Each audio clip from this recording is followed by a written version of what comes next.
Baik, terima kasih banyak Bapak Ibu sekalian. Selamat siang, semangat pagi.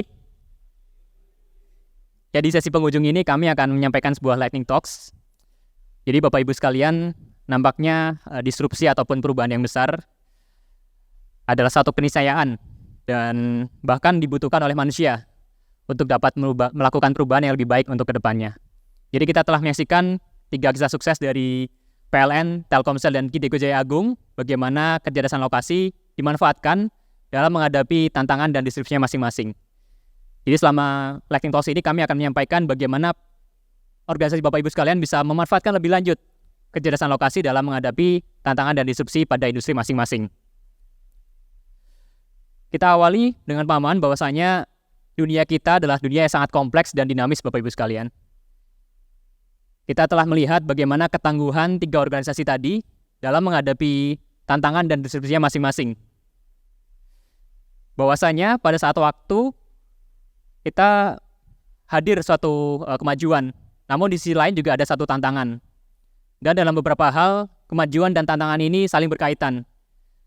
Dalam beberapa hal, dunia kita mengalami overpopulation, kemudian juga adanya perubahan iklim akibat aktivitas manusia.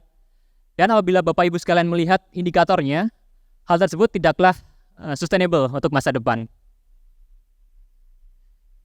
Dan kondisi ini yang nyata terjadi dalam beberapa waktu terakhir, khususnya bagi Bapak Ibu sekalian yang ada di Jakarta. Jakarta krisis polusi udara, di mana ini suatu ancaman yang dapat mengakibatkan dampak terhadap kehidupan manusia yang multidimensi.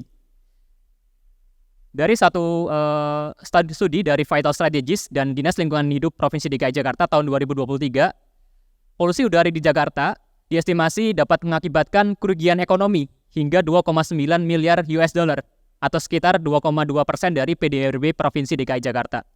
Dan juga ribuan masyarakat dirawat akibat penyakit kardiorespiratori hingga sampai 10.000 orang meninggal tiap tahunnya. Lantas bagaimana peran dari kecerdasan lokasi dalam menghadapi hal tersebut? Menghadapi disrupsi bisa dimulai dengan kita melihat dunia kita sebagai satu ekosistem, di mana kita bisa melihat faktor-faktor seperti sosial, environment, economic dalam satu wawasan, sehingga menciptakan suatu pemahaman yang lebih baru yang bermanfaat bagi suatu organisasi dalam menghadapi disrupsinya masing-masing.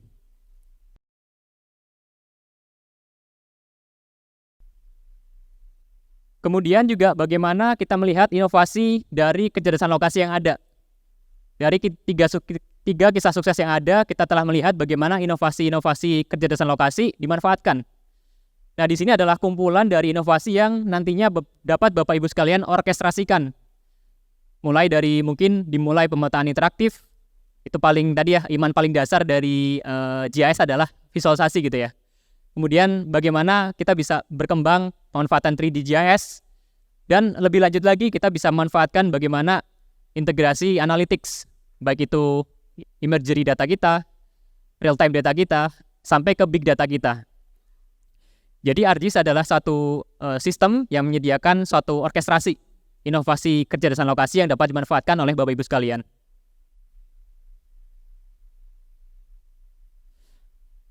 Berikutnya adalah bagaimana tren yang ke depan ada. Bagaimana ArcGIS ini selalu komit dengan risetnya untuk bisa membuat satu solusi yang dibutuhkan oleh para user seperti itu. Kita akan mengidentifikasi 3 tren. Yang pertama adalah spatial data science is everywhere. Kita melihat bagaimana pertumbuhan data yang dibutuhkan saat ini sangatlah masif. Bahkan mungkin oleh para organisasi yang belum lama mengenal GIS sudah mulai melek terkait dengan data.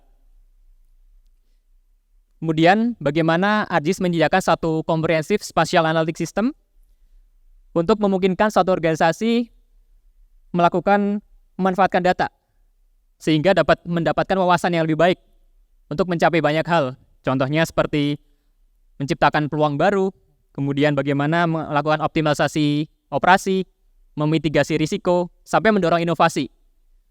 Kembali ke slide sebelumnya, yaitu banyak sekali inovasi yang kita bisa orkestrasikan. Itulah satu inovasi yang kita bisa dorong melalui ArcGIS. Jadi ArcGIS memberikan suatu spatial analytic system yang komprehensif, di dimulai dari visualization and exploration data, analytics, spatial statistik, hingga ke geo-artificial intelligence. Tren yang kedua adalah terkait dengan cloud big data architecture. Analisis spasial terhadap big data adalah suatu research yang telah bertahun-tahun dijalankan. Dan kami mengumumkan satu produk untuk mendukung hal tersebut, yaitu ArcGIS Geoanalytics Engine. Yaitu suatu tools yang menghadirkan langsung pada environment Spark milik Bapak Ibu sekalian, environment big data yang dimiliki, sehingga dapat merasakan pengalaman langsung terkait dengan cloud native analytics dengan adanya ArcGIS Geoanalytics Engine ini. Berikut ada satu use case terkait dengan improving self-service, bagaimana kita melihat dataset UCLA yang ada di region Amerika Serikat, sejumlah 7 miliar records atau baris data dengan ratusan kolom diproses begitu cepat. Dengan output akhir adalah agregasi dalam bentuk hash grid atau visualisasi dalam peta, kurang lebih memproses 7 miliar baris data dengan ratusan kolom hanya membutuhkan waktu sekitar 4 detik saja. Sehingga kita bisa mendapatkan suatu wawasan terkait dengan self-service yang ada. Di sini untuk self-service yang berwarna merah menunjukkan dia adalah poor, kemudian yang hijau adalah excellence. Jadi kita bisa lihat secara wawasan bahwasannya banyak lokasi yang network coverage-nya adalah poor di area rural yang ada di Amerika Serikat. Jadi ArcGIS Geoanalytics Engine adalah memberikan suatu bentuk pengolahan wawasan menjadi suatu bentuk keputusan yang nanti bisa diambil suatu organisasi. Dan yang ketiga adalah integrating AI pada analytics atau kita sebut sebagai GeoAI. Ada 3 bentuk GeoAI yang ada di sini. Yang pertama, bagaimana menciptakan data baru dengan model-model deep learning. Dari ArcGIS telah mengintegrasikan model SAM, Segmented Anything Model, di mana dikembangkan oleh Meta, yang memiliki 1,1 miliar dataset segmentasi dari 11 juta image. Ini bisa Bapak Ibu sekalian manfaatkan untuk melakukan deep learning untuk memproduksi data spasial baru. Kemudian juga bagaimana machine learning. Yang kedua, contoh tadi yang dipaparkan oleh Telkomsel, bagaimana untuk menciptakan suatu supercluster. Dan yang ketiga adalah AI, capabilities dalam ArcGIS.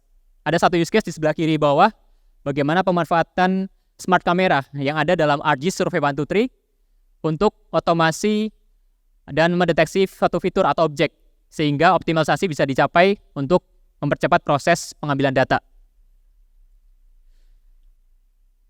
Semoga organisasi Bapak Ibu sekalian menjadi lebih aware terkait bagaimana kejelasan lokasi dapat menjadi hal yang sangat krusial bagi organisasi dalam mempersiapkan dan menghadapi tantangan dan disrupsi yang ada, baik masa kini dan masa depan. Terima kasih banyak atas perhatian dari Bapak Ibu sekalian. Selamat siang.